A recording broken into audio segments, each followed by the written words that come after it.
Hey everyone, welcome to Dad Level Podcast, episode 78. This week we're just going to kind of talk about what's been going on and see how things go with the conversation. So let's get into it, guys. How's everybody been? And melt before you on the screen. Yeah, it's really hot.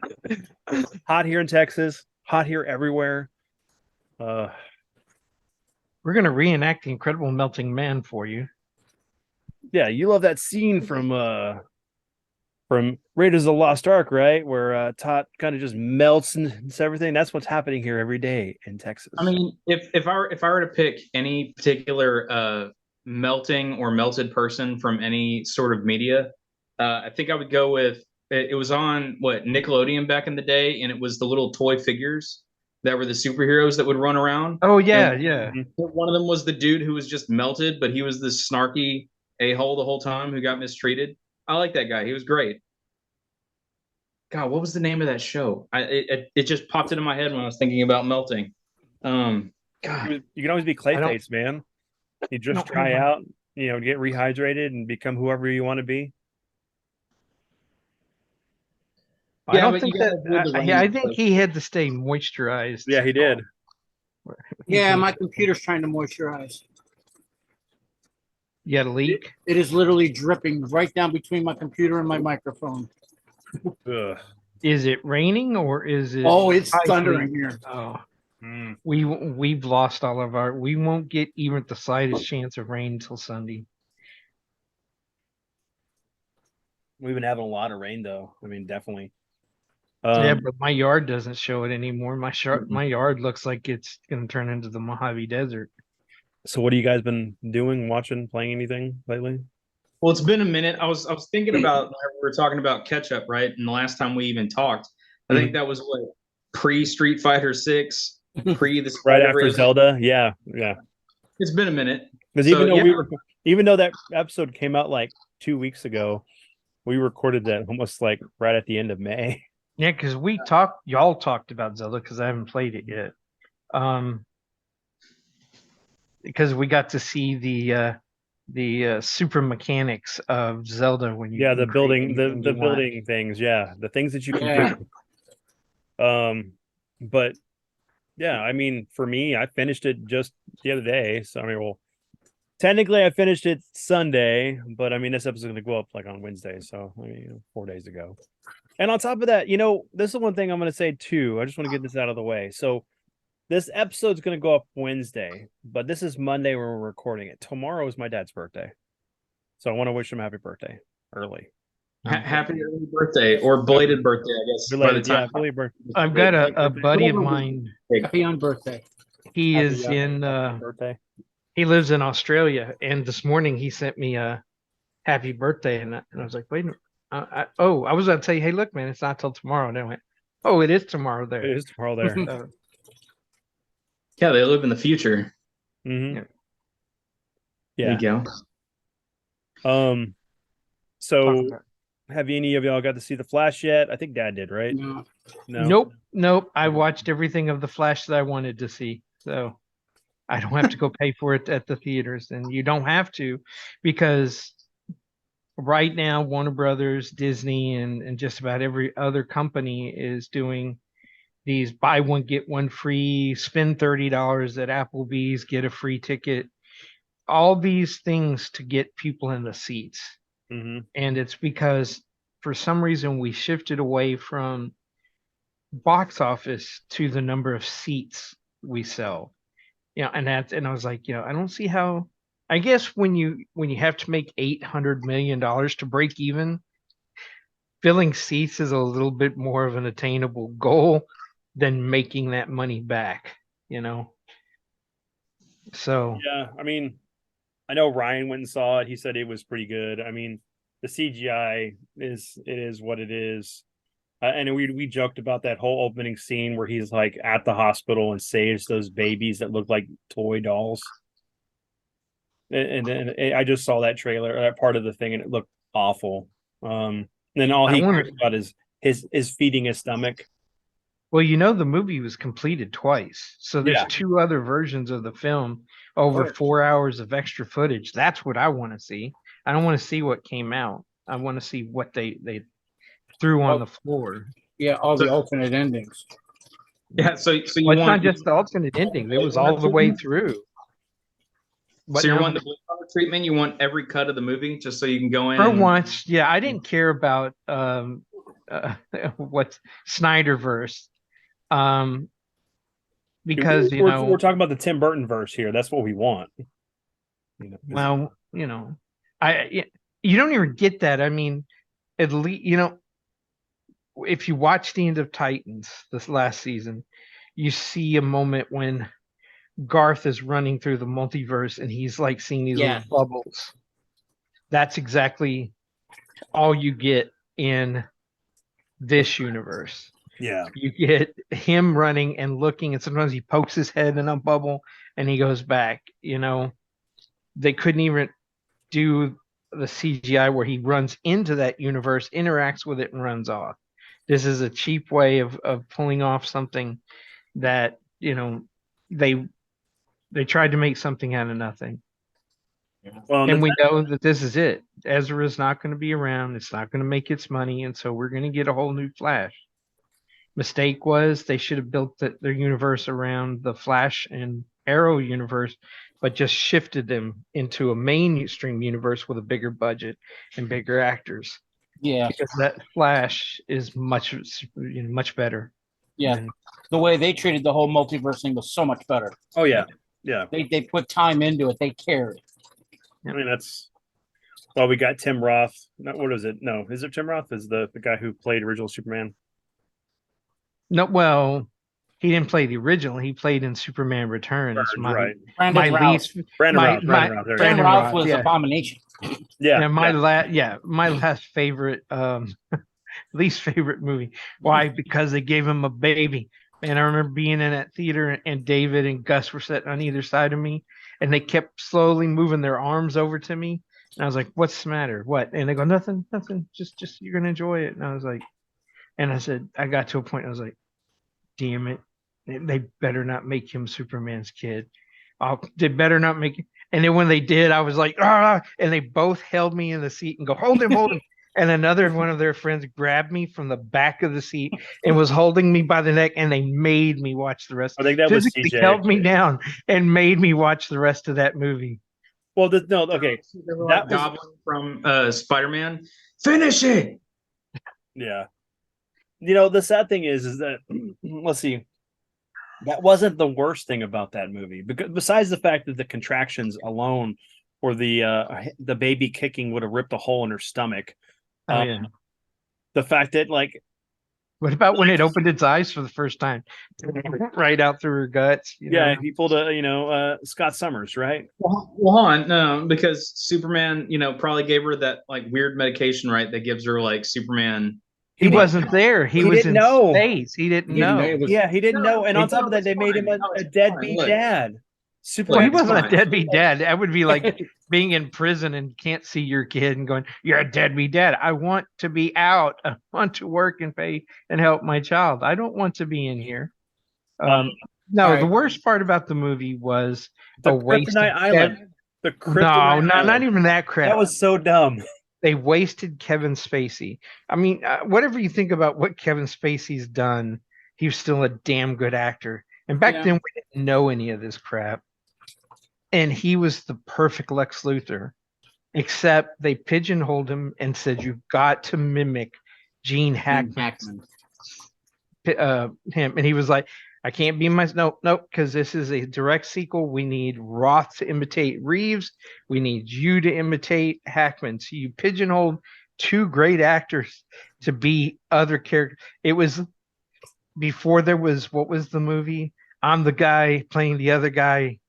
Oh yeah, Robert Downey Jr. and Robert Tropic Downey Thunder. Jr. Yeah, Tropic Thunder. I mean, it was that before there was that I'm the Well, guy playing the dude playing another dude. other dude. Yeah, So The, Yeah, the but- plane catch scene was cool. I did like that, and that was straight out of the Man of Steel, That which was- was that was the for the bullet to the eye. Whole movie. Oh, the bullet to the eye I thought was really good because we'd never seen anything like that. And it was so great to see Superman finally stand up. Because, I mean, think about it. Superman gets shot with bullets in the old shows, right? And then the minute somebody threw the pistol at him, he was ducking. what guns without bullets are his kryptonite. Well, Yeah. Right. they're low flying, slow metallic objects, or what are his That's weaknesses? his weakness. You got to Yeah. reduce the velocity on it. Yeah. No, it's just, like I just Oh, remember now that. we're in Dune. I just remember that scene and saw him walk up. It's like, dude, you just unloaded, a minigun into him, and it didn't phase it. You think your little bitty pistol's gonna The do it? pistols, yeah. Yeah. I just it. Yes, okay. For the visual effect of it, yeah, it was cool to see that done. But at the same time, in the overall context of that scene, it was like, did you really think that was gonna work? Like, you just thought in your mind, wait, no, I after all that hot lead just shot at him, I know it'll work. I'm just gonna Oh, shoot and him. And think about. Okay, go ahead. No, I was going to make another association. So I want to know two things. So first off, Superman's been around at least in that universe. So why would people still think that, oh, I'm going to pick up a gun and I'm going to shoot him, when they know all the other times that any of the other criminals have done this, that it's never going to work? Because Americans have such a short attention span, we don't remember what happened last week, let alone 5 years ago. Remember, he was only gone for 5 years. Right. True. I mean, this is the same thing that plagued the Snyderverse version of Superman and 2. But the other thing I was going to say is that, like, I think the problem with Kevin Spacey's version of Lex also was the fact that he didn't even feel that the character like deserved his the performance that he could have given to it, because he thought it was a comic book character. He's like, whatever.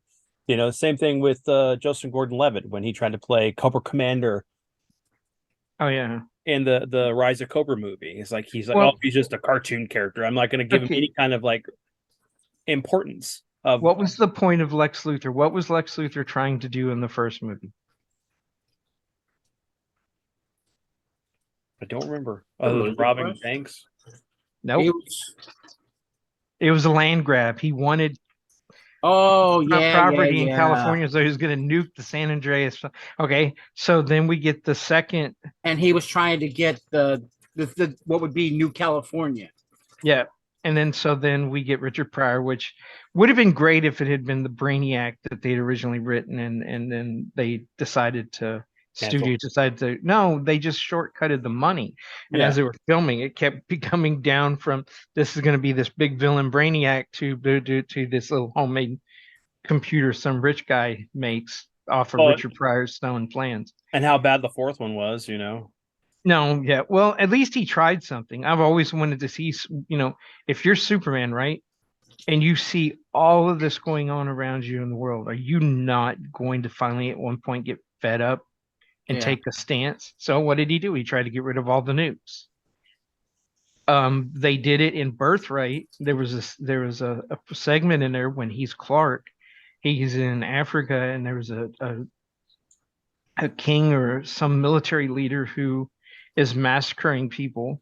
He shows up, takes all their guns away, and tells them this stops now. And then he leaves, and he's off on a mountain, and he hears far away, da da da da da, and flies back, and they're all dead because they just came back with more guns. And he was like, "This is where he learned, okay, that's never going to work. I have to figure out another way to convince people there's a better way." But what I was going to say was, yeah, I mean, what was his name? The guy who did the Superman Returns, not Snyder. My other nemesis, Mark Singer. Mark Singer. Bryan He Singer. got tired of Well, screwing up yeah. X-Men, so Mark he Singer goes, was "You know what? indeed- I can go one better Was a than messing comedian. up X-Men. I'm going to go over and do Superman, and I'm going to mess that up. Wait a minute. Well, the third X-Men wasn't okay, so they don't, it's keeping up my track record. All of a sudden we get First Class, and all of a sudden the Singer's like, wait a minute, wait, hey, remember me? I'm going to come back in here. No, go away. You left. Yeah, that guy that thinks he was a comic book fan, and he came out and said he wasn't. So, but everybody still quotes those movies as being really good. And it's like, just because we got a movie with these characters doesn't make it good. X-Men 1 was good because we hadn't had it. We hadn't had anything like it. Okay, so it had the benefit of being one of the first. And Hugh Jackman. X2 is when I realized that it wasn't ever going to be about the X-Men. It was always going to be about Wolverine and the X-Men. And that's when I decided this isn't going to be the X-Men, because the X-Men survived long before Wolverine showed up, and they survived every time he left. And Scott could take out Wolverine. He was the equivalent. He was smart enough, a tactician, all those things that Wolverine wasn't, you know. And so what did they do? They started writing Wolverine where he was more intelligent and a leader, and we're giving him all of Scott's attributes just because they fanboys got in and wanted to turn him into something he wasn't. Wolverine worked best when he was alone and he was doing what he does best, and that's killing bad guys. And He's brute force, he's rage versus, every other side of the X-Men. Because even with Colossus being brute force, he was still intelligent enough to not do things that would have broken stuff or, killed people, made people think mutants were different. But well, I love what it stood for because I grew up in that period. I know what the 70s were like because in part of the 60s, the whole civil rights movement, and that was such a great way of showing that to a group of kids through a comic, through association. And it makes me kind of wonder what the world would have been like if it hadn't been, because a lot of people who were fighting for that were talking about the X-Men and what those kind of stories were like.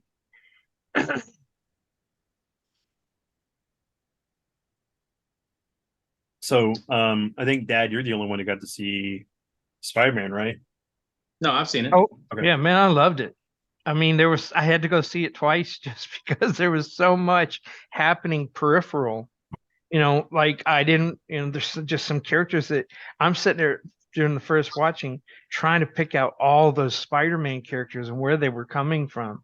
And there were so many of them, it was just nuts. And then there were a few that I didn't know who they were, and it's because they appeared after I quit collecting Spider-Man. But I loved it. I can't wait for the sequel. I just thought it was kind of funny that outside of Jessica Drew, the Spider-Bite chick, and Spider-Gwen, basically every other Spider-Woman in there was like dummy thick. I mean, it was like thick. Yeah, they were thick. It was childbearing hips for days in there. I was like, good Lord, what is going on here? Where's Chunky? And even Drew had a baby in the oven. I know, like, but it does, like, good Lord, like, what's going on? Like, it was hips and thighs for days out there.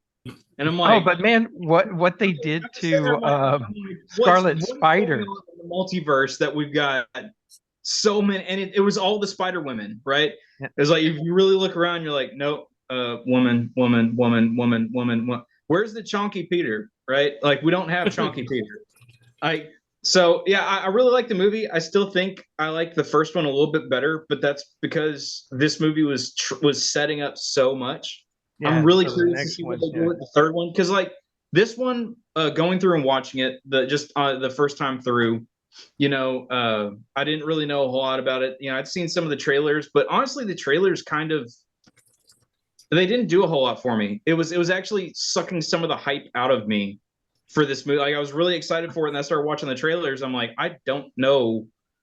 I'm starting not to know what to feel about this movie, but I went into it, and the fact that it, starts off not on Miles was an interesting way to kick it off. I think that's because I don't think it was ever about Miles. It's about what Gwen does. She does something that I can't say the word, changes Miles. Somehow something's going to change Miles. What does that mean? And then the hints that we're going to get live action actors moving in and out of this and the third one. But I look, this movie is the best example I can give of why all these studios need to quit with this live action bullshit. Stop it. Like, there is no live action movie that can do what this movie did.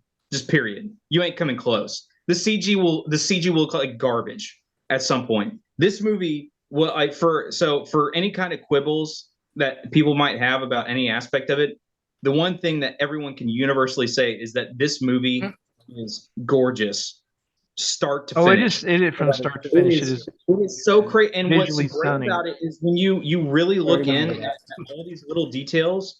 And I saw this video where someone actually did a breakdown where throughout the movie there's these quick flashes of and if you actually take and break and can, if you could slow down those scenes frame by frame, they're actually hiding like different styles of art and Easter eggs that specific all to throughout it. Yeah. the universe that they're in, even more so than what they're already showing. It's crazy. It is so crazy the amount of shit they were able to layer into that movie. It's nuts. And that was so good. And so like that's where again, I've talked about it before. What have you got against Roger Rabbit? All these stupid people that are like, hey, let's go take animation and make it live action. And I'm like, stop it. Because you're getting into uncanny valley territory. It's gonna look like garbage. It's not gonna be anywhere as kinetic, as frenetic. It's not gonna have the same just manic energy that this movie had, especially towards the end. Like, how are you gonna do a live action version of all of those Spider-Men chasing after Miles and make it look that good? I say that it's impossible to do that with what we have to make, because Well, at I'm that feeling I this is mean, how they're going to bring actually, Miles it's just into the CG. MCU. My thought process is by the end of this, Miles is going to be introduced as a living character into the MCU. I don't care. I don't care about. Give me Spider-Verse at this point. Miles can show up in the live action MCU. Great, cool, whatever. Which Spider-Verse? They can go do New Avenger. Which one? Which Spider-Verse do you want? Because this one, there's like billions of them. No, I just want. I want them to finish this trilogy. That's it. Well, if you notice, each film is like a different style of art. The first one is totally different from the second one. Go back and rewatch them. And the third one is supposed to be very different as well.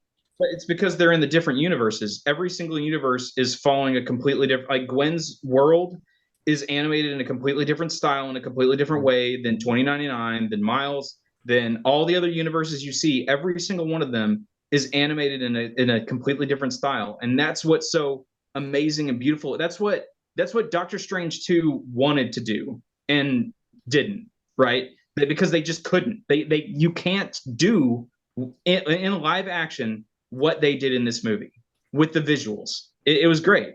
The only thing that kind of like stood out, the only two things that sort of stood out to me as I was watching it, and I probably need to go. I'm looking forward to watching it again to see if it still kind of sticks with me a little bit. Was the fact that they're setting up a villain, and then that villain kind of disappears halfway into the movie, right? Because it's like, okay, the villain build up, and now we got to do Spider-Verse build up. And I was trying to think of if there was a way for them to have layered those two together so that it would have flowed a little bit better together. But again, it's like a minor quibble. And then the end of this movie felt kind of like Return of the King. Like there was these big swelling musical moments, and then there was this big reveal of a thing. And I was like, oh, okay, here's where credits roll. Oh no, the music stops and we go into another scene. I'm like, okay. And then there was another big musical swell and a big reveal. I'm like, oh, okay, here's where credit. Nope, the music stopped again and we're going again. Okay. It felt like the movie ended about 2 or 3 times. David's like, oh, come on already. And But that was the great. But I mean, every time it ended, it was like it established a really interesting plot hook, right? So it's like I didn't feel bad that it was like, oh, okay, I didn't feel. You didn't scream at the screen, Bilbo, get on the damn ship and go. Yeah.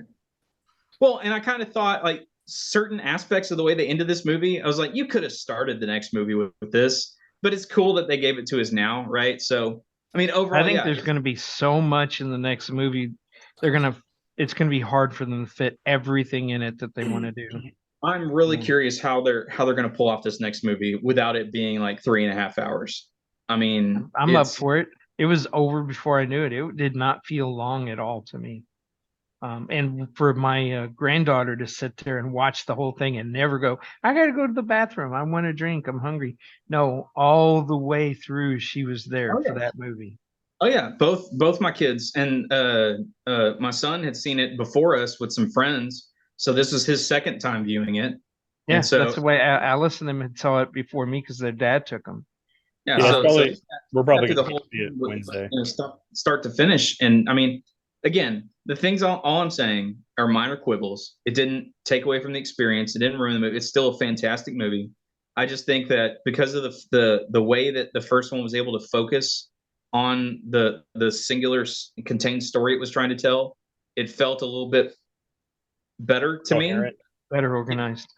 and a little bit more organized, right? So that's why I love this one. I still think the first one's a little bit better for that fact, but I'm extremely curious to see Where they go. this one, where they go, what they're going to introduce, and especially how are they going to resolve the major plot point they've raised in this movie.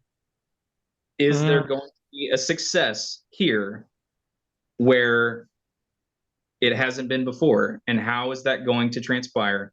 How is that going to unravel? And what kind of effects are we going to see from that? That's what I'm interested in more than anything. MCU, I don't give a shit about. What they're going to do with Miles in this, how they're going to resolve his character and everyone else around it, is what I am more focused on than anything. They've crafted such a cool world. They've completely changed animation in so many ways, right? Where you had the most recent Puss in Boots was absolutely ripping off the animation style of this. I'm really curious. This is where it's so awesome to see them pushing this boundary for animation movies, and I'm really curious to see what other people go out and try and utilize this kind of visual style to go in the stories they're going to tell. That's what I'm excited for, and that's what I want people to push for. And I swear to God, if I find out, Well, look, like the third they, movie's gonna, they need to hand out I say- gummies as you walk in to see this movie. huh? They need to be handing out gummies as you walk in to see this movie. It is, yes. This That is metal the was equivalent of what insane. heavy metal was back in the day. It was that kind of just blow your mind, and the visual effects are. I was just like, oh yeah, this would be so great, you know. But then I would have to figure out a way to get home. I don't really, you know, for anybody who's watching this that is also working for HP, I don't really do this. I'm just talking, you know, because I'm disabled, and if I were, I'd really be in trouble because I can't walk as it is. I would just be bouncing off walls like a deranged hamster. But I can remember the day. Yeah, we're hoping to go see it Wednesday. I think I'm gonna, because we didn't really get to do anything for my wife's birthday. You know, we kind of celebrated. I tried to see if I had extra money. I was going to pay for It's y'all okay. to eat, and I just didn't after. You know. No, I know everything going on. It's just after the AC thing, it was just like, no extra cash at the moment. But, you know, I'm looking forward to that, and I know that what else? I still need to see The Flash, and I just want to watch it anyway. I don't want to see the whole Michael Keaton stuff, but I'm not super ecstatic to see it just because I don't like Ezra Miller. I don't think he's the great Flash. I think he should be Bart Allen if he's anything.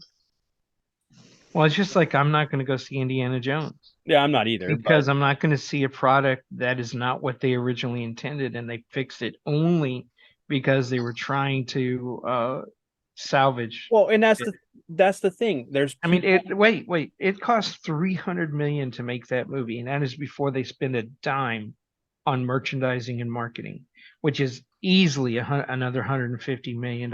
So this movie cost between $450 and $500 million. It is not going to make back its money. No. I mean, Dad, the thing is that we know that they did tons of reshoots for this. They've changed the ending like seven times. Yep. And you know, people are like, there's people that are reviewing it going, it's pretty good, but then they talk about the flaws. It's not coherent. Like I think, what was it? Most people love the first that little 20 first minutes beginning, of that the first film. They said everything with the de-aging and all that old, it had that feel of Indiana Jones. And then we jump to the future, and all of a sudden it's like, who is this person and why is he wearing his clothes? You know, I mean, at least, you know, with Kirk, we got a, you know, kind of, we almost got actually, we did get the same kind of ending for for Kirk that we got for Indy. I don't have no clue how the movie's going to end, but I'm pretty sure it's just going to be anticlimactic and not something worthy of a hero, of an icon that we grew up watching. They gave Kirk's ending to his dad. If you think about how Kirk would want to go out, I could see him taking the ship in, having gotten everybody off and safe, and just driving the Enterprise up somebody's wazoo. And they ended up giving that to his father when they did the Kelvin universe. Kelvin universe, yeah. Kirk laying on a broken down bridge, going, "Oh my, no, that's not Kirk." Colin, you watch anything lately, or No. anything? I know that you've been dealing with stuff at home and everything, especially production stuff. Pre-production stuff. We're supposed to start recording today, and everything decided, no, this wasn't going to happen. Isn't it funny how the universe works? Oh God. I mean, the recording program launched twice, which in turn made it blue screen twice. Then we had power outages. Mm-hmm. Then it was hot as balls. Then we had family stuff to have to deal with. Then we had an air conditioner that didn't quite go Vinny's route, but it did decide it was going to draw so much power it kept shutting off multiple parts of the house at once. It kept tripping. Yeah. Okay. Oh, it was destroying circuits. So we summarily threw it out a second story window. Literally gone. Yeah, we are breaking some records with temperature. We're not even. Well, I took the opportunity to catch up on series. I watched the final season of The Flash finally. Cheered up for it. I was like, man, I was happy that they gave him a happy ending as compared to how the other series ended. I just felt they could have brought back more of the original cast who hasn't died already, just to say goodbye, because this is really it. We're never going to see this version of the Flash again.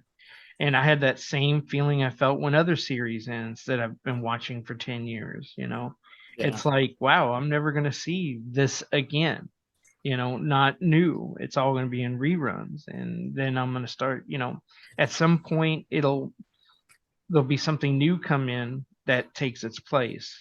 But well, didn't that last this was the 9 seasons. 9 seasons? And it was shortened only because it looked like Warner Brothers, and with the sale of CW, it might not even get made.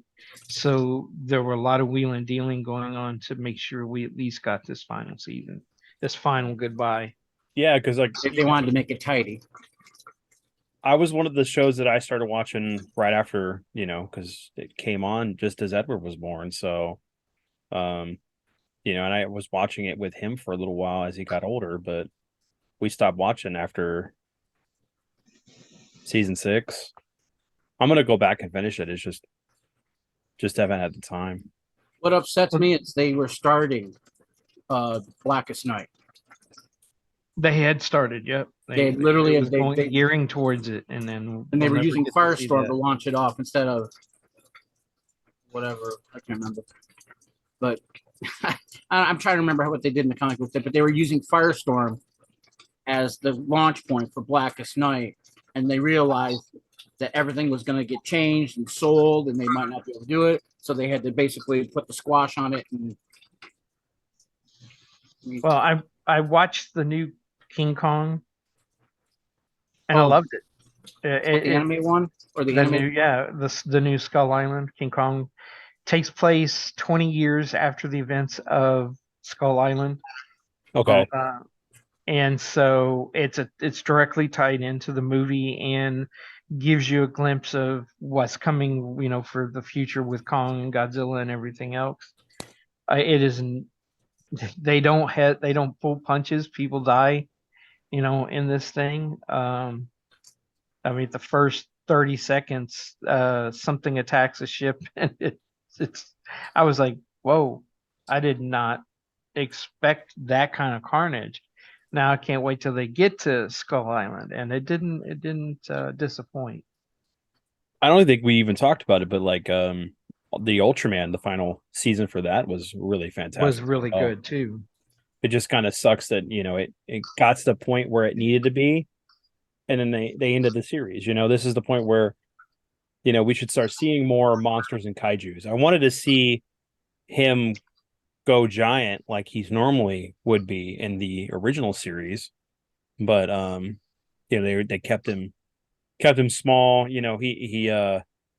The story arc we got was pretty good. I really enjoyed it. It was the day the Earth stood still, though. I mean, Yes, it was. It was very and, Dickinson still. and so I was like, okay, well, let's get through this part with the Galactic Empire, and let's get back to aliens trying to conquer the Earth. Yeah. Which is what the original was about.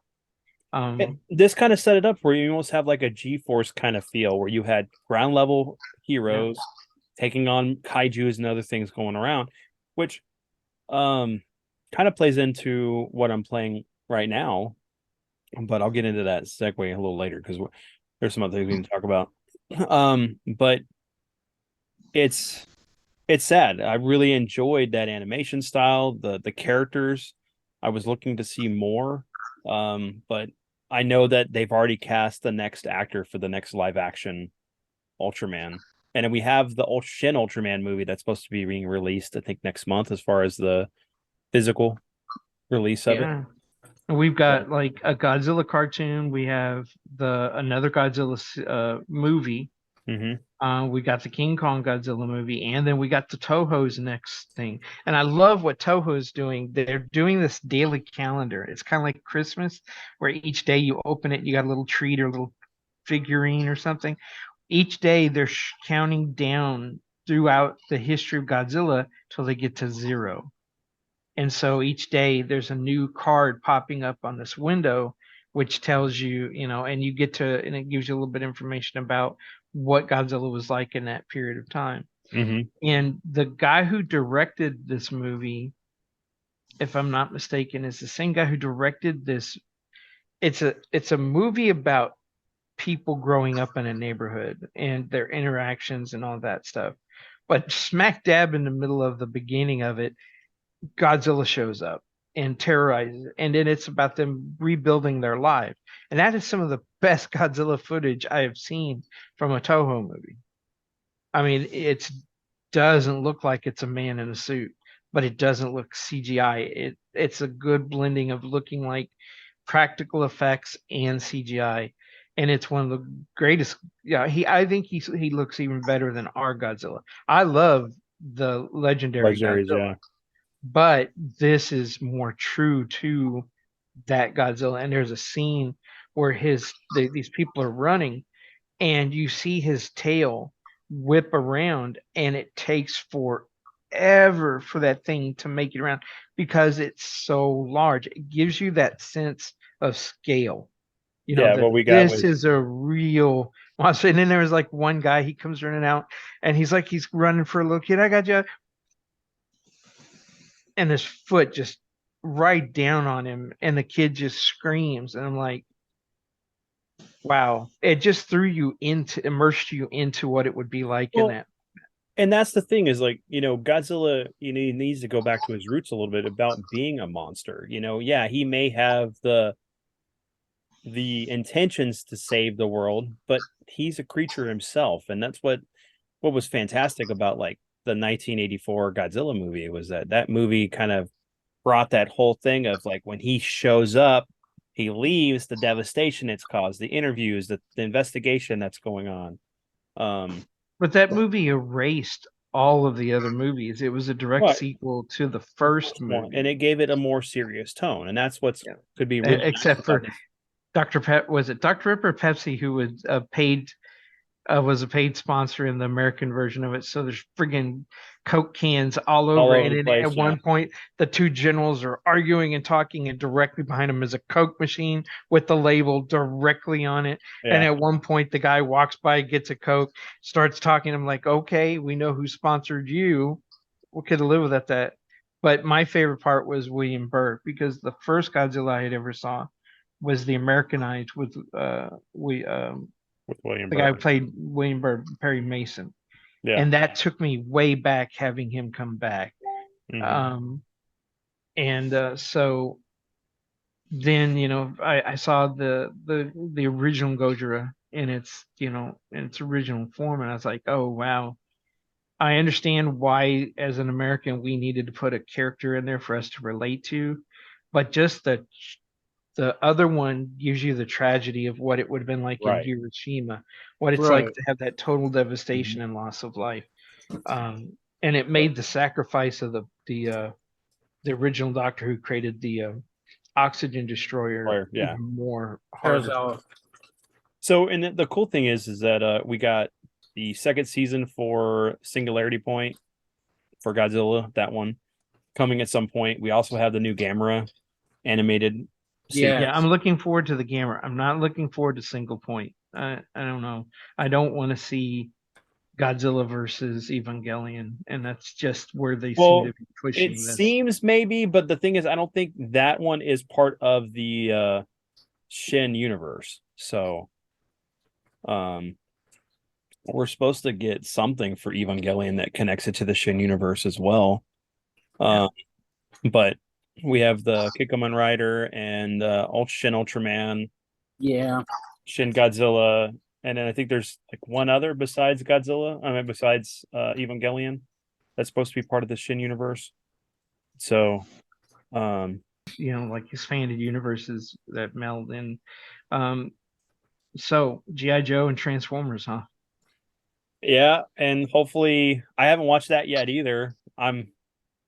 Man, Getting better reviews than a lot of the stuff that's out right now. Yeah, but you notice that most of the reviews, the people who like it, like the stuff from the Beast Wars.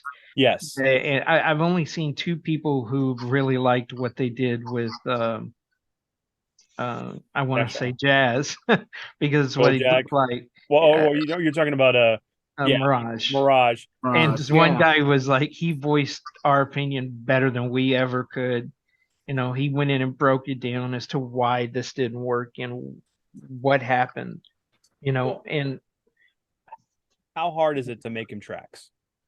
That's basically what Mirage is in this movie. He's tracks. You could have just made him a Corvette and gave him the flames, have him transform, be Pete Davidson all the way through. But you had to make him Mirage, who's the most pacifist, who is the pacifist of the Autobots, who turns invisible and doesn't create holograms. That's Hound. But then you give him Jazz's body. And then you have established what Wheeljack looks like in the Bumblebee movie. And then now we jump to this movie and you made him complete 180. Yeah. He doesn't look like anything like his original, his counterpart, a version of himself from the previous movie. So you could have made a new character. You could have called him Skids. You could have done something else. But see, the problem is they need name recognition. I understand that. And that's the thing. It's like, but you could have done better. And that's the problem is that, we love this material and you're not doing it in a way to give us fans what we want. You're trying to bring in this new audience, but like, I don't understand like how any kid would love the Wheeljack character. He's a shelf warmer. Other than the fans that are like, I'm gonna go pick this up because it's a Transformer, but it's like, yeah, it's a Transformer, but it looks nothing like anything we know. But I want to see it, but it's supposed to have some kind of connection to the G.I. Joe versus. And there was a big scene movie with G.I. Joe actually prominently in the film, and then at the last minute they pulled it. I've got to wonder if they did that because they didn't think the numbers were. They didn't trust the numbers. Yeah. Well, if that's good, that may be good then, because think about it. If we can get a 1980s G.I. Joe versus Transformer, and you have them just like they were pulled out of the comic, with the Joes, and the same thing with the Transformers, and this will be the final movie that we get that gives us fans what we want. We want the bots to look like the toys we had, but the way they should have been. And then same thing with Snake Eyes and Duke and whoever they're going to have in that. It'd be fantastic. This would be the perfect movie to be like, hey, fans, we heard you. Here you go. And then they can go, but we know they're not going to do that. But this would be that thing is like, if you build it, if you film this movie the way that fans want it, there are people who are going to show up for it. People are going to. Oh, that's yeah. You give us the heart, and we're going to be more forgiving. But you give us trash and a bad film, we're going to rip you to shreds. Right. But I can see it. G.I. Joe. You focus on Joes, and then they're infiltrated by the Decepticons. And all of a sudden, the Joes are having to fight these people. They're having to protect some kind of weapon the U.S. or somebody else has made, and all of a sudden, their own vehicles turn on them, and it turns into this fight. And then you just out of nowhere have the Transformers come in and help. Then you do that normal what you do in a film, break them apart, and then the Joes and the Autobots have to figure out how to go get that from Megatron and his Decepticons to keep them from destroying the Earth. And plain and simple, the Decepticons can't go back to Cybertron. It's a dead planet. And we've never had a film or any. We've had it in comics, but never in film or in animated, where they go back and save Cybertron, except for Generation 1 after the first movie. Yeah. So they've always kind of tended. We keep seeing this, that they want to turn Earth into the next Cybertron. So give it some weight so that there's some scale. Kill some characters off to give it some gravitas. But I think it's there. It sells and writes itself if you're smart enough to realize what you got. These companies keep going and buying up all of these IPs, all of these companies and all this stuff, and they didn't drive it into the ground. That's all you need. You need Larry Hama. Just have him come in to write the screenplay for this. Then you're instantly going to have the G.I. Joe community, because the creator of G.I. Joe is writing on the script. And then,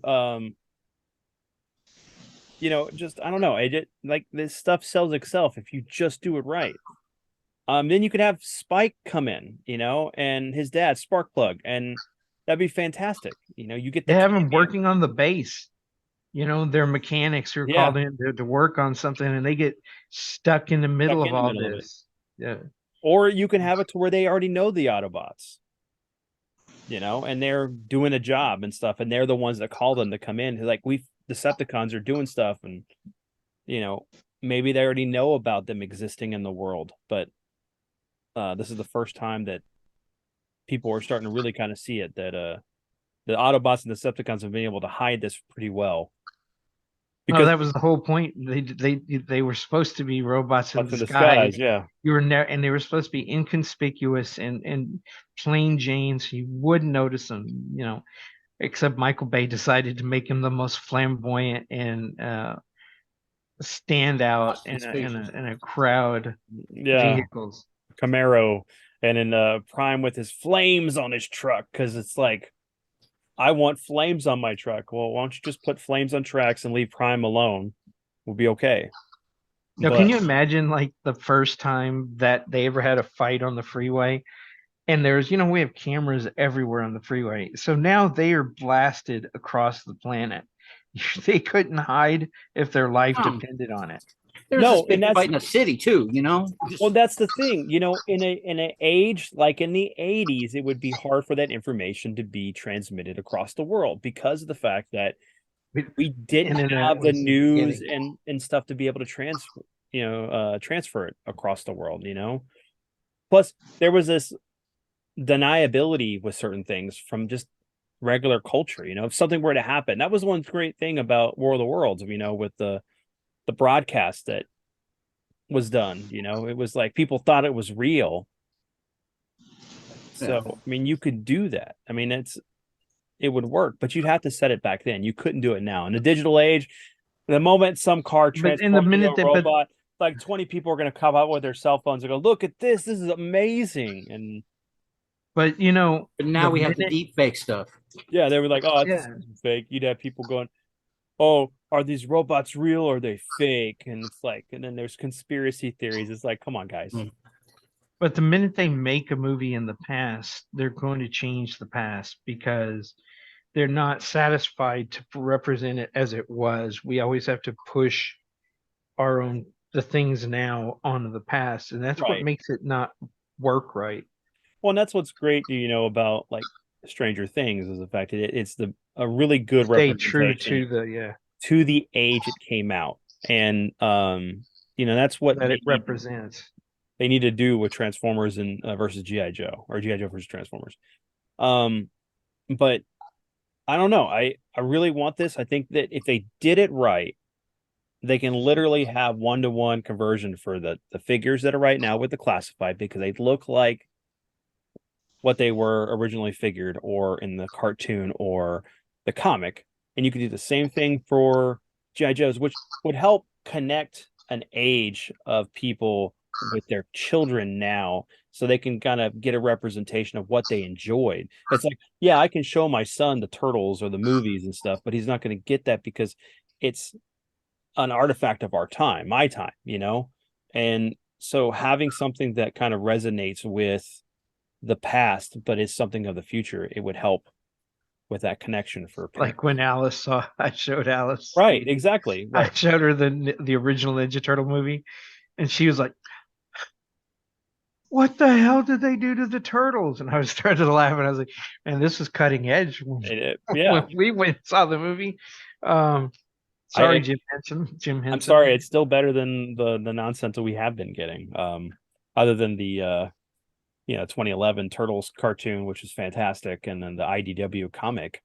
But I think that, like, even with the Turtles Mutant Mayhem that's coming out, I know that Rogan just had his talking about the rest of the cast, Baxter Stockman, who's playing certain characters. I realize that this isn't for me. It's not. I can't. For one, the animation style is just like they're copying off of Spider-Verse, and but the characters don't represent what we know as these characters. We've had like a good 4 cartoons or movies that represent that the characters very true to their nature, except for because even like the cartoon from the 80s, that was still closer to what we were trying to get. I think this is trying to capture what Nickelodeon did. If you look at what April looks like, you look at what the shows, they're younger, it's early on. mean, if you look at Splinter, it just feels like they're trying to do an animated style version of that, that CGI. Yellow fridge April. I mean, because she looks like she's a rectangle instead of like any kind of shape or whatever. No, but and it's funny because I look at like the collector community I'm in for like turtle stuff, and I'm all down for the Mirage comics, the 80s cartoon, the movies, which I did get the pre-orders for the third movie for Turtles. I'm happy about that, but I am not down for any of these figures that are coming out at all. What I want to see is them do one that is true to the original book. I want to see those funky looking turtles. I want to see the ones with the oversized feet, oversized hand, super skinny neck. That was the original Turtles. That was something I really enjoyed. And the closest we were getting to anything that was like the originals is the new Mirage figures. Yeah, and they're fantastic. And they come from a time later on in the Turtles, and when they were doing Tales of the Turtles in the comics. That's how they started to look. But as long as we don't have any more beaks turtles, they're not snapping turtles. They don't need a beak. I'm fine. Start throwing beaks, man. I want to start making Molotov cocktails. Well, they may be throwing beats in the movie, but not beaks. I don't know, David. Anything down? I'm just David. I'll let you go because we've been ranting a little bit on that. Oh, I'm not sure where to kick off. Yeah, Turtles, great. I just picked up Volume 4 of the IDW series because I'm slowly collecting all of that because it's considered, at least a lot of people seem to consider it as one of the definitive runs of the Turtles that they've done so far, right? At least up through issue 100, and it goes off in like a weird Mutant City storyline that's got some mixed reviews to it. But I'm making my way through it slowly but surely. That's what happens when you bring back the original peoples to help you with Yeah, right. Yeah. creating your. Taking care of it. But yeah, I mean, so the only I haven't really caught up in any series. I've been really bad about that. I did watch Renfield the other day though. That was Oh, a I need good to watch one. that. I haven't seen Renfield yet. Nick Cage is he is a force of nature for sure. Well, I mean, let me ask you: have you seen the original Bela Lugosi Dracula? Because it's supposed to be that Dracula. Yeah. It's supposed to be tied deeply to it. I don't know how. I mean, yes, there's scenes in the very beginning that is shot in the style of the old Bela Lugosi, movies, which it does a pretty good job of at least capturing the scene as it was kind of shot. I've never seen the old Universal monster movies. There's a collection out there of damn near all of them, but it's like $100, and I keep coming this close to pulling the trigger on it, and I just never do. And then I know that the collection's up on, I'm sure, one of the streaming services, but I've never gotten around to watching those. Although I hear that the Spanish version is arguably better than the Lugosi version, is what I've heard. Because of the racy parts of it. Huh? No. Because there's a version where the brides of Dracula are a little bit more. There's more of them. That's Spanish or Italian? I don't No. remember if it's Because the Italian stuff is what gets really saucy. Yeah. Well, so yeah, those are later. That's the Italian Spider-Man. the only version of a Dracula movie There's a that I know list. of that gets a little racy is the old El Santo and the Treasure of Dracula movie, where you literally have Now, you need to watch the Christopher Lee Dracula in the 70s when he gets resurrected. Those get pretty racy. Yeah, no, the old Hammer Dracula movies where Peter Cushing is playing Van Helsing. No, I have those. I've Yeah, watched he doesn't play the original. He's like the great grandson of the original Van Helsing. He's not old because they take place in the 70s. So Yeah. No. So the Christopher Reeves ones, there's one. No, Christopher Reeves was Superman. I'm sorry, Christopher Lee. Hey, we've been doing this all Christopher Lee night. Draculas take place in two eras. Hold on, I know. Okay. So yeah, there's the Christopher Lee Dracula movies, and yes, one of them jumps forward into the 70s, but the original one three movies after that in ye old time. And then I think the second or third one of those movies, Lee takes a break in one of those movies, and Peter Cushing is only Van Helsing for the first two movies, and he's only in the credits really of the second movie. Right, and then he went on to do a bunch of really awesome Frankenstein movies, where Frankenstein is just absolutely psychotic, and it's fantastic. I've seen those, and I just.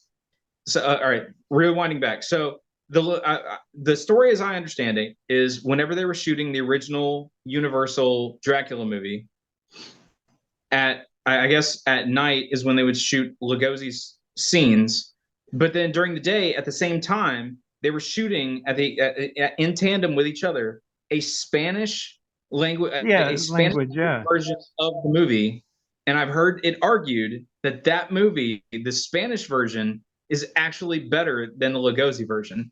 So that's where I haven't looked in depth into these various Universal monster movie collections, but I kind of want to watch both of those movies back to back to see. That's how they funded it, by doing a multi-language version. Not multi-language. They got money from another Spanish studio, and while they were filming one, when they were not filming, they were filming the other. Yeah. And it's kind of like how there's a Spanish film director / actor, Paul Naschy, Naschy, I think is his name. He did he is to Spanish film what Zatoichi. He did a bunch of werewolf movies. And his werewolf movies are to Spanish film what Zatoichi was basically to Japanese film, because there's like 30 of these damn things out there. But one of the ones that he made, which I think was the longest one of that series, it's like 2.5 hours long. I want to say it's called the like Sacred Sword or something like that. And it's his werewolf character going to Japan, and so it's awesome. It's this Spanish werewolf fighting ninjas and a bunch of weird Japanese Okay. spiritual. I need to I see think this. we've seen I this. have one of his movies. I have it. I think we've seen this movie. I think it's in my collection of foreign Well, films because um, there's the one where the ninja fights the demons, and then there's the one with the big werewolf dude who shows up, and he's fighting a bunch of a ninja clan and samurais. So, But what's great about that one, the Beast and the Magic Sword is what it's called. What's great about that one is, from my understanding, the backstory of that particular movie is the way he got funding for it and the way he was able to shoot in a bunch of areas in Japan was at the same time he was also shooting some kind of documentary for the Japanese government in like those various areas. And as a part of a stipulation for that, he got permission to also go shoot his werewolf movie along with it. It's awesome. It's fantastic. That's fantastic. Okay, I have one of the Paul Naschy movies. I have Exorcismo. That is some good old fashioned 70s schlock. I tell you what. Oh yeah, It's I've got his take a on collection. exorcism, and it's beautiful. Man, no. I can watch just about any kind of movie. Man, I cannot sit through and like if you're late up at night, you're strumming through your cable or your whatever you're watching. Why is it that at night there are so many friggin' possession movies on television? It's like, and then like hey, that's a Western. I'll fall asleep to a Western. And and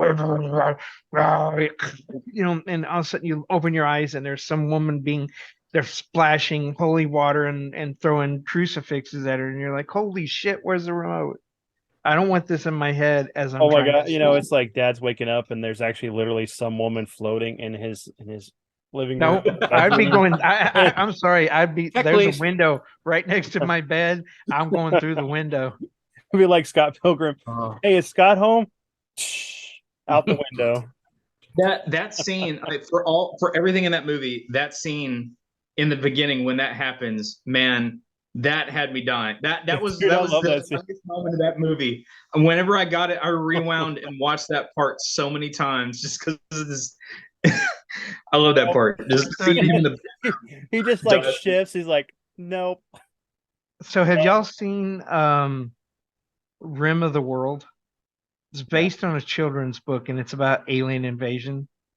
Rim of the World. Wait, is that it's a TV show, right? It's on It's on Netflix. It's a movie. Okay. And it came out at the theaters, and Alice had wanted to go see it because they had read the book in school. And I was like, eh. And so I was like bored last night, and I put it on and I started watching because I completed all of what is the new Star Trek series, Strange New Worlds. I love it.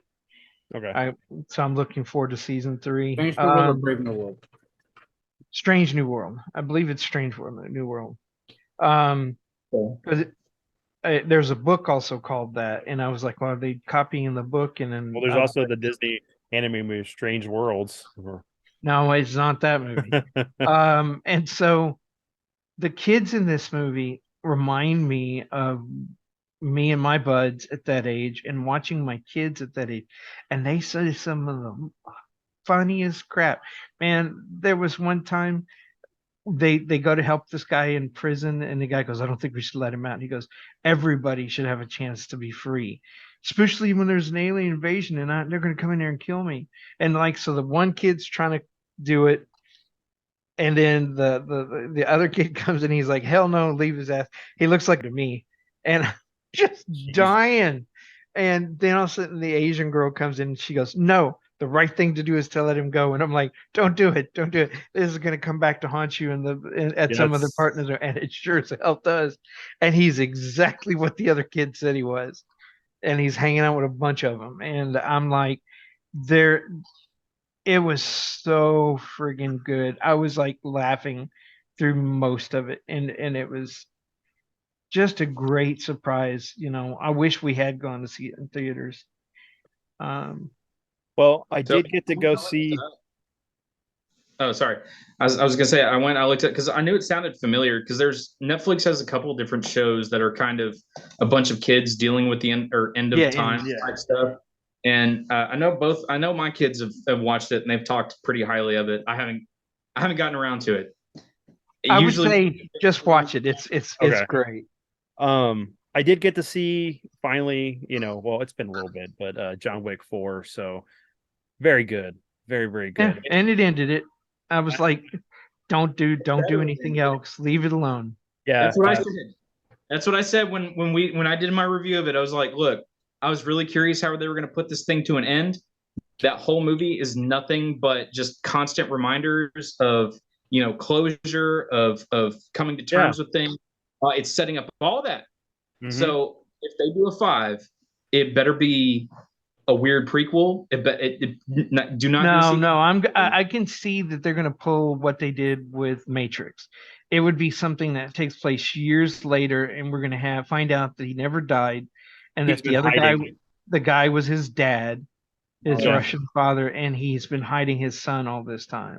Yeah. Yeah. I could see that. But But there's a series, a spin-off right. where with Mel Gibson in it playing another one of the concierge, what the main character, not the main character, but the one who was always helping John. Jonathan. Oh, well, not Jonathan. Jonathan's John's, but what's his name? I keep trying to remember his name, and all I know him by is Sweargen, because every time I see that actor, all I see is that stupid HBO show, right? It's From and him- Deadwood. Yeah. all I see is Deadwood. Every time I see him, I Deadwood. know he plays other people, Yeah. and he's a really good Dude, he's actor. been in everything. Hercules. He Yeah, he's played. been in a lot. But every time I see him, all I can see is Sweargen, and I keep hearing him say all the horrible things that he says in Deadwood.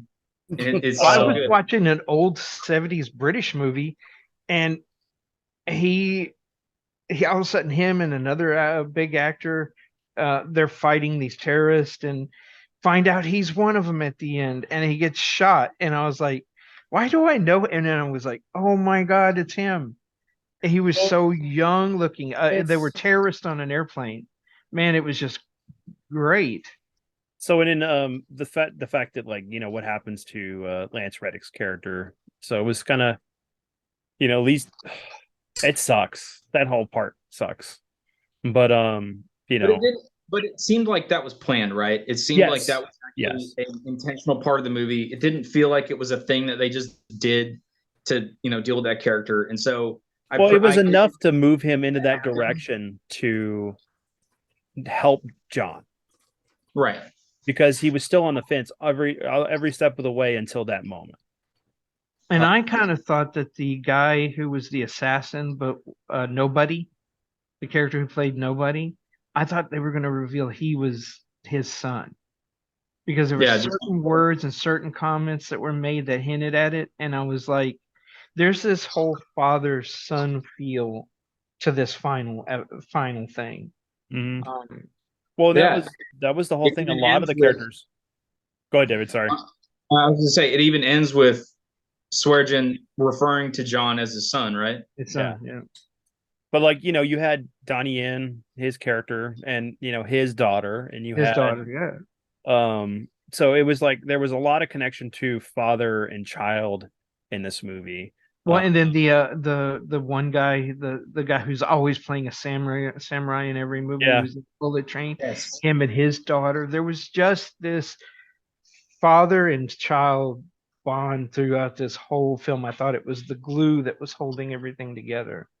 Well, and I could see a movie with him, Donnie Yen's character, dealing with the daughter coming after him. If they want to do some kind of another revenge story, and then have it instead of where she tries to, or she kills him, she realizes that all the loss that or all the murder and everything she's done to get to him wasn't worth what the price of what she had to pay. Well, I mean, it's that whole, when does vengeance stop? I mean, think about Kill Bill. Yeah. We were going to get in the third one, it was going to be her daughter, the bride's daughter, and the daughter of Black Mamba, who were going to, not Black Mamba, that was what's her name? I can't remember what character, the one who had the daughter that she shows up and they don't fight until they send the daughter upstairs, and then they get into the fight in the kitchen, and she kills her father and kills her, and then she turns to her and she goes, "Look me up when you're older." And I was like, okay, so I can see where if you're going to do this at the end of all this, you just keep that revenge cycle going. And you could do multiple series that are tied together loosely, but all revenge related. And I kind of got that feeling too, where they do the Donnie Yen's walking. It's his daughter, right, playing the, and then what's her name is there to assassinate attack him. I was like, yeah, I know where this is going. Mhm. Just to move in, because I know we're getting pretty close to probably wrapping up this episode. There's two things I wanted to talk about. I did finish Tears of the Kingdom, and that the Ganon fight is amazing. You're not prepared for any of that when you the style of combat that's going on when you fight him. And it's funny because like I went through the process of getting all the tier memories and everything, the 12 that you need to kind of tell the story of what happens to Zelda before you get the Master Sword. And it was really well worth doing. I feel like there's so much to do in the game that it kind of gets overwhelming. I'm just not going to put the time in to go and upgrade my armor and go get the horses and do all the fairy stuff, all that. I'm like, after I got the memories, I was like, all right, I'm ready to go fight Ganon. I'm ready to finish just because there's no more story beats. So it's like, well, I'm at the end game at this point. What do I need to do? And getting to that point where you, the inner sanctum where Ganon is, like, you're kind of locked in. Like, once it auto saves, unless you have a save previously, you can't just like leave. You're stuck there. So you have whatever food items you have and all that stuff. But the phases for, because you're not prepared. I mean, like literally that style of combat, even when you fight the bosses in the dungeons, they're not like having a one-on-one sword battle with Ganon. I mean, you kind of have those moments when you fight his images of himself, but it's good. I enjoyed it, but it wraps it up enough that this could be the last of this Breath of the Wild open world style game, and I'm hoping that they're going to go back to a standard traditional Zelda game with maybe a little bit more open world feel. There's a lot of things that they've learned in this, but I don't want to have to deal with durability in the next game. I don't want to have to deal with cooking items. I just want to go get my normal set of stuff, have some really nice intricate dungeons, because the dungeons in this were really good, but they were short. I mean, they were shorter than the beasts that you had in the legendary beasts in Breath of the Wild. But overall, I enjoyed it. I enjoyed it a lot. Much better than Breath of the Wild. It was. I'm hoping for some DLC. I just don't know what they would do. There was some moments that I feel that in the game they could have implemented, like, because you go around and you find these areas where there's just wood and planks because they're rebuilding Hyrule while all this is going on. So it would have been cool, like you go around, do things, get money, and you pay builders to help build up towns or build up the city. I wanted like some kind of like Suikoden castle building, but like on a grand Hey, like Fable. Well, no, I mean Fable had a little bit of it, but like I think Assassin's Creed, like Brotherhood and what else? A couple of other ones after that had the ability to, like, you just pay in and they revitalize an area, then you get better gear and stuff or whatever. And that would have been nice to be able to have that feel in the game where you're rebuilding after this calamity. But I mean, there's just so much to explore and do. But Well, that's what games like Civilization is for, so you can go and build worlds. right. Well, and this is one of the things that like I see with me playing 16. 16 is really good. I do miss the turn-based combat. I really do. I miss having a party. There's aspects of this games that I see where they sacrifice what your traditional things of Final Fantasy is. Like when you play a Final Fantasy game, you know you're going to have magic, you're going to have different weapons, you're going to have a party, you're going to have a level up system, you're going to have a AP that you're going to get to build up your skills and your different abilities. And but this one is very structured, almost like Devil May Cry, because it's, the combat designer who worked on the last Devil May Cry and worked on this to help with flesh out the combat and everything. I think this is a good one-off. I think that I'm very intrigued with the story. Clive is a really compelling character. The ensemble of characters that go with him through the journey are nice. Sid's one of my favorite characters, and that's what people have been saying. Sid's fantastic, and the voice actor who did his voice did a fantastic job. But I really think that it's going to be very linear. I think from what I read, like 20 hours into the game, you start getting to the point where you can actually kind of just go around doing things, but it's not like it's this open world. You have like open zones and you just kind of go there and you can explore and do things, but it's more of the same almost. It's like they took what they did with 15, where you had this giant massive world that you can drive around and do certain things, and then once you got into the main story, it became very linear. This one is almost like you get that a little bit, but it's still very linear, but it expands as it grows. I love the whole kaiju battles with the icons. So the summons are now called icons, and like a game literally starts out with you as Phoenix fighting Ifrit, and it's just this massive battle, and I'm like, okay, so that's the all I've played is the demo, right? When that fight happens the very first time, did anything come to your mind as it was going on? Because I'll tell you, there was one thing that, like, the second I was watching it, I was like, this feels very familiar. And it took me half a second to realize this feels exactly like another piece of media. Were you? I will say this. There is lines that are literally taken out of other media. Okay, no. So what I'm talking about is the fight between Phoenix and Ifrit in the beginning of that feels exactly like Gandalf fighting the Balrog, because they dive at each other. Oh yeah. Cinematically, they're falling through an endless void, and then they crash through that into another void. Yes. And then Ifrit lands on top of a tower. The whole time I'm like, why? Because I don't know if all of the I'm gonna just call them summon fights. If all the summon fights play out like this, but I didn't really feel like I didn't really feel like I was doing much, right? It's like I'm just strafing a cursor across the screen and mashing R as much as I can. The attack button, and then every now and then I dodge, right? So there's some more kaiju. It's a cinematic, but the game is very cinematic. I'd say like 50 to 60% of this game is just like the story narrative telling you what's going on, and then oh god. And it's like you go through this solid 4 flashbacks. Yeah, but it's a 15-hour game that takes 100 hours to complete. Can I have a moment where Raiden's sitting there with the Stinger missiles taking out Ray after Ray after Ray? I mean, come on. No, but the boss battles are really epic. But it's formulaic. And that's the thing I'm noticing about this. Is very formulaic, because it's like you go to a spot that you need to go, then you fight a boss, and then it either goes into make my monster grow moment, where you fight a giant version of it, or you fight the Titan of that area.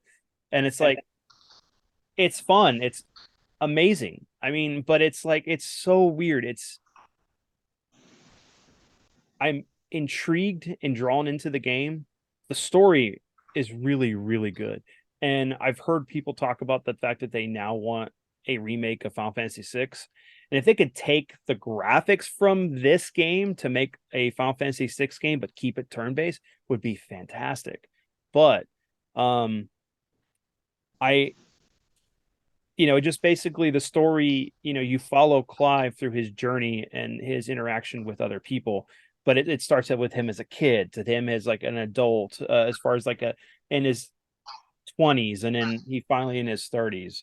So I think he's like 14 when you first start with him, and then it jumps 13 years, and then it jumps another 5 after that.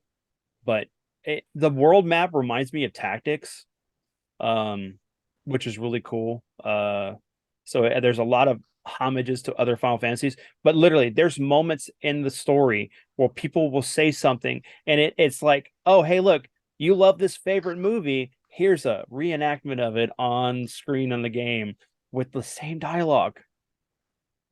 So it's, but I'm hoping that we go back after this one. This is fun. I think this is a well-polished game compared to like 15. I don't feel that anything's broken. The combat is good. The side quests are just mundane, but it's fun. You get to kind of like they're world building a little bit, and they may be like, oh, well, this chocobo was saving people in the fields and I'm hearing it's being attacked by monsters, and you need to go rescue it, and you go and do that. Or like you need to go fight scorpions for these glands they produce their poison with, and we can make a food item for the people in the hideaway. But it's good. I mean, I'm enjoying it. You had me at scorpions because anytime you can fight No, scorpions, hold on. Yeah, there's scorpions. There's giant spiders that are fantastic. I'm like, because most of the time when we're playing a Final Fantasy game, sometimes they're not quite spiders. They're like six-legged creatures, insects that have. They almost look like spider ants, features. or they look Right. like yeah. But these have like 8 legs, and they come out of the trees, which reminds me of like Castlevania a little bit. I miss having a party. You do have a party, but they're all NPCs, and usually you're running around with 3 characters. I think the most I've had is 4. Try not to give any spoilers away, but I'm about maybe 18 hours in so far. I'm at level 33 at the moment. I'm hoping so that I looked online to see how long the game is so I can gauge what I can do to try to finish it as quick as I can, because this is the first Final Fantasy, as far as I know. I think 15 had a feature where you can kind of do this, but it wasn't really officially a new game plus. But this game actually has a new game plus. So, and then you get new equipment and some other things. I don't know if there's maybe another dungeon that unlocks versus the first playthrough. And because this game is very narrative heavy, there's 2 options to play. You got the story or you have the action. And I picked the action. And then they give you items and stuff that help you with the combat that are really cool. I mean, they kind of add something to it because there's so much going on the screen, and there's motion blur and everything. It's like, well, there's one that helps you remind you to dodge when you're about to get hit. But it's like I rarely see that, but it's like it saved my butt when I'm getting lazy. Just okay, blah blah blah, because it's annoying. Because it's like I've gotten to the point where it's like, man, my hand hurts because I haven't played Devil May Cry in a while. I'm old man, and I'm like, these combat go just forever, and it's like, come Where's on, my turbo button? yeah, I need to turn the turbo on and just and press X and just let it go. yeah, just let me have the pause. Let me do my inputs, and he'll do all of it, and I'll wait, and my turn again, and do the same thing. The funny thing is, right now, is there's a lot of people that are Heard talking coming from the other side of the house, and I was like, oh, what's going ain't on? nobody in the house but me. The TV in the living room turned itself on. Oh, good. So she probably no. If she goes in there and climbs on the couch, Check. she stepped on it before. I've like been cooking, and all of a sudden the TV goes up, turns on. It's like blah blah blah. But yeah, there's a lot of Easter eggs to other Final Fantasy games in this, like something with Sid. If you're familiar with at least Final Fantasy V, there's a kind of an homage to that. But it's really good. I highly recommend it. I don't like like I said, I don't really like it being completely combat oriented. Like it's more of an action RPG instead of just an RPG, and it removes some of the elements, some of the things that you love of why you play a Final Fantasy game. But there's people complaining about it online because for whatever reasons here and there, and it's like, just give the game a try. But I get it. Some of the criticism is completely on point. It just feels like you're kind of like in a moment playing this game, but are you really playing it? It's like, it goes back to the whole thing of Metal Gear Solid 2 with, all the cutscenes, like, 8 hours of cutscene with like, maybe 4 hours of gameplay. I'm joking. There was more than that, but yeah, it's good. I don't know. I'm gonna have to wait. I'm in my 40s now, and I've played every Final Fantasy, and it was nice having my cat lay with me. So I played most of my Final Fantasy journey with my cat. So yeah, it was nice because I didn't think he was going to come out of the garage to come hang out with me. But it's really worth playing. Or the cool thing is, like I said, there's the story mode where you can literally just kind of coast through the game and experience the story because it is very, very narrative driven. But I just wanted to kind of give my first thoughts on what's going on with the game and what I think. Yeah, I'm kind of waiting to hear a little bit more of what everybody's got to say about it because, like I said, I played through the demo and it wasn't bad, but nothing about it really gripped me. Like combat was fine. The voice acting in a certain part between Ifrit and Phoenix, I was getting flashbacks of Titus from Final Fantasy X and the laughing scene. I was like, wow, y'all probably could have given this at least one more take and tried a little bit better on it. But I don't know. I'm curious, but like I said, that demo didn't do enough to really pull me in. And my brother's playing through it right now, and so he's been kind of feeding me lines. He's not too impressed with it, but my brother also hates the fact that Final Fantasy's gone to the action RPG style. And if you don't like that style, this ain't gonna win you over, right? No, Because I mean, there's the some one thing, really nice aspects of the game, but it's not enough to, if you're not already a fan of the series, to just go through it because that Square pushes out good content as far as the stories go with good characters. The voice acting is fantastic. But sorry, I took over your talking. No, that's fine.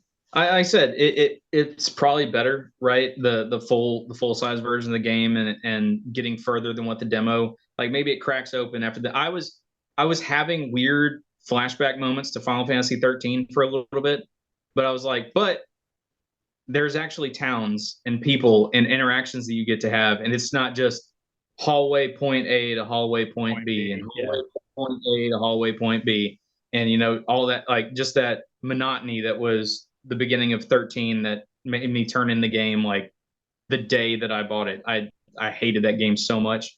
That was the game that most people literally that were Final Fantasy fans stopped playing because of the fact of how bad the choices that were done. I mean, it was worth finishing it because once you open up everything and you can actually start doing stuff. Yeah, but that's like 30 hours in. 30 hours in, yeah. And then you have all the come on, y'all. You want a game that's you can finish in like a day? No, it's 20, 30 hours before it gets good is what it's like. It's a slog. It's like I'm having to walk uphill both ways until I can enjoy the sunny side up. These are the same people who would fish all day or mine all day to get money so they could buy something they really wanted, and you're complaining. Well, hey, that is an MMO. I did play 11. That's how I met my wife. But the thing is that's the thing too, is you have the team that worked on Final Fantasy 14. They worked on this. So this is their first, I think, mainline Final Fantasy game. So there's a lot of elements in it that are almost an MMO. So you just gotta be aware of what you're walking into with it, right? That it's and again, if you're not down with this style of a game, it's not gonna be something that's gonna change your mind on it, especially if you're just hard set against it, right? Which my brother is. So what he's telling me, I'm kind of taking with a grain of salt. I'll probably borrow it from him once he's done with it. The thing that I was the most excited for from Square this week, though, were all the rumors about a remake of Trigger. I was like, oh man. Somebody but they do that every now and then. You'll hear all these rumors that they're gonna redo Chrono Trigger. It's gonna come, blah blah blah, and then all of a sudden they disappear and it never happens. Well, so I believe that when they do but it. We never thought that we were going to get a almost really perfect 1-to-1 remake of Mario RPG. Yeah, that was crazy. I mean, that trailer alone took me back to when I was a kid and I rented that and played it. So, I mean, somebody took the style from Octopath Traveler and and did like an image still of at the Millennium Fair with the Lean Bell with Chrono and You'll have to send me that image because I was talking to my brother about this because my brother pointed out, he's like, because when he and I were originally talking when the news came out about it, he was saying, yeah, I really hope they do it in that HD 2D style that like all these games are coming out with, right? With what was it, like Triangle Strategy and Octopath Traveler, all of them are using that style. I don't know that I would like that for current. Send me this screenshot or whatever so I can see it because I mean, to me, it's not what I would want. Wait. So to me, the HD 2D, it's very dark and the colors are very muted.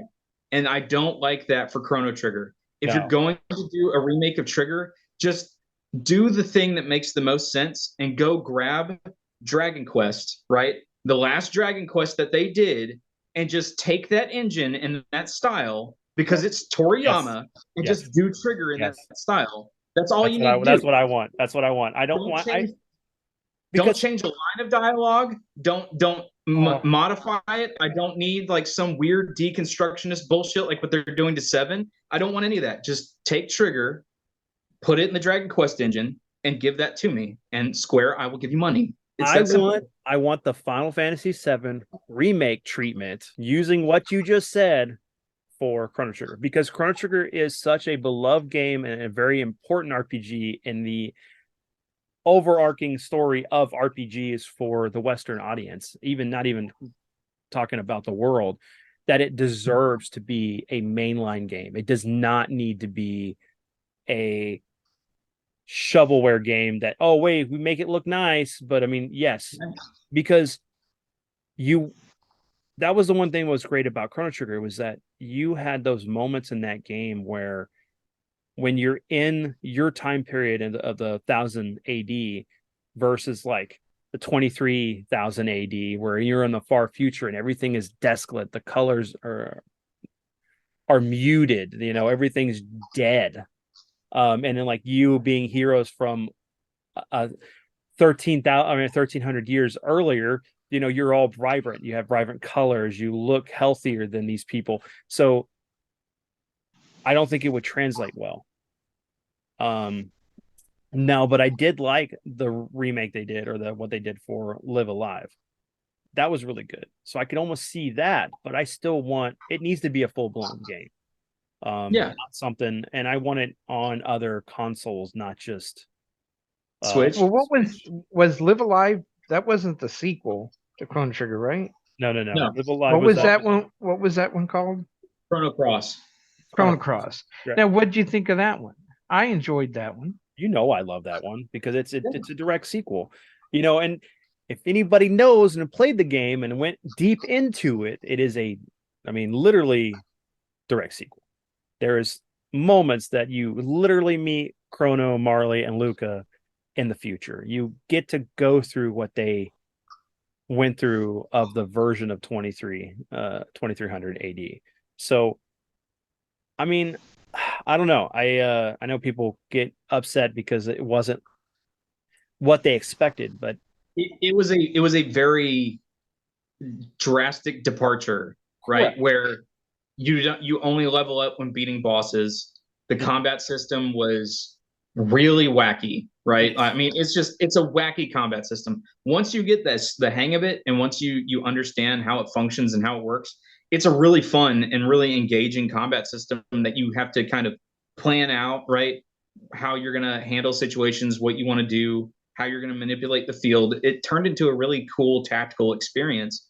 But yeah, if you just walked into that game right after Trigger, it's going to trigger you pretty hard because it's not the same at all. It's crazy, no. but it's still it keeps one of the cooler aspects of Trigger and enhances it with all the diverging storylines, all the you can't do everything in one playthrough. You have to go back through it again, experience all the other characters, experience the other storylines that you had to sacrifice to go get something like Glenn. I always want him in my first playthrough, but it always makes me feel like shit because the way to get Glenn in Chrono Cross is to be an absolute ass to everyone.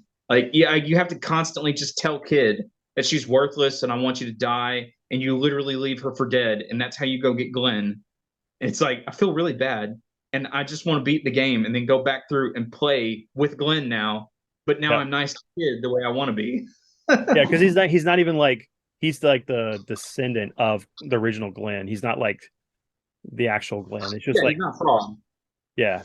Same thing with Magus or not Magus, but Guile. Guile was originally written to be Magus, but they said that he's kind of deep cut, yes, maybe, but officially not. And Wink, wink, wink, wink, wink, nudge, nudge. Yeah, but Did you know that Superman met? I did not know this. I was going through some old archive stuff, and there was actually an episode where the Lone Ranger met Superman, and they were on screen together. And I was like, that is so friggin' sweet. When I don't remember it, you know. so and what did he we do? only- Did he- It's only it's gone. What is All you Paul can Macy find director? are the images that were shot Hold on. on the set. Like a lot of we've lost so much of these old shows, Oh, you yeah, know, we have. because they were the way they were shot and stored, they were burned and not taken care of. I mean, there very few of the original Superman episodes exist anymore, and that's why when you watch them on whatever's airing them, it's always the same episodes after a few weeks. So did is this where Richard Donner got his idea for like, you know, traveling a certain way with the Earth to time travel it back? Maybe he just did it. I don't know. I never saw Lone Ranger. He just did get it on too long. Silver that- and ride backwards to bring Tonto back to life. yeah, he just did it so much that I went too Silver. far. No, Yo ho, Silver. He pulled a Silver yo ho. he pulled a Charlton Heston, looking at the Oh man, Statue of Liberty. I can't think about that anymore without that Lego set. That is, it's not Lego, it's Mego, but they're like the figures aren't the bendable figures; they're like the figures, and it is the beach with two horses, two gorillas with rifles, Nova and Taylor, and then the Statue of Liberty sticking out of the ground. And literally, I mean, after you do the one scene that everybody's going to do when they get that playset, you just have to put it up. Yeah. Damn you! Oh, the hell! Well, on that note, everyone, we hope you enjoyed this episode of the Dabble Podcast. We will be back next week, hopefully with our review of Gregory, which we originally planned, and just none of us have been able to read it, as far as my dad, David, and me. So, but we will have other stories to talk about next time. So in the meantime, everyone have a great one.